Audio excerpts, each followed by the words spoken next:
Okay, everybody, haven't done a diet nutrition, scratch that, food type of video with Chef GAINZ. So I'm coming back with another one.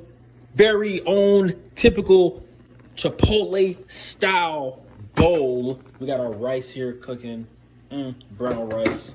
Then we got our corn here. I'm trying a different type of recipe that I haven't tried, guys.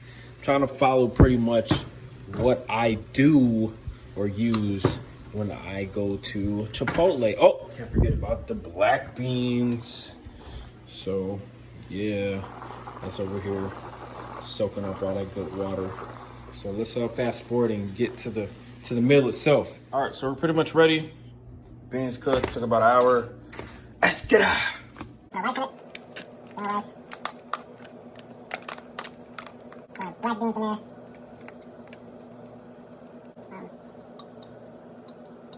Okay, typically don't get cheese when I put it on there. Don't trip about the corn. Cool. A little bit of cool. Yes, sir.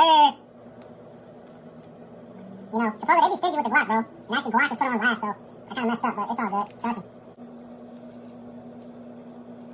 GAINZ, bro. This is GAINZ. You don't need to eat meat to get GAINZ, you hear me?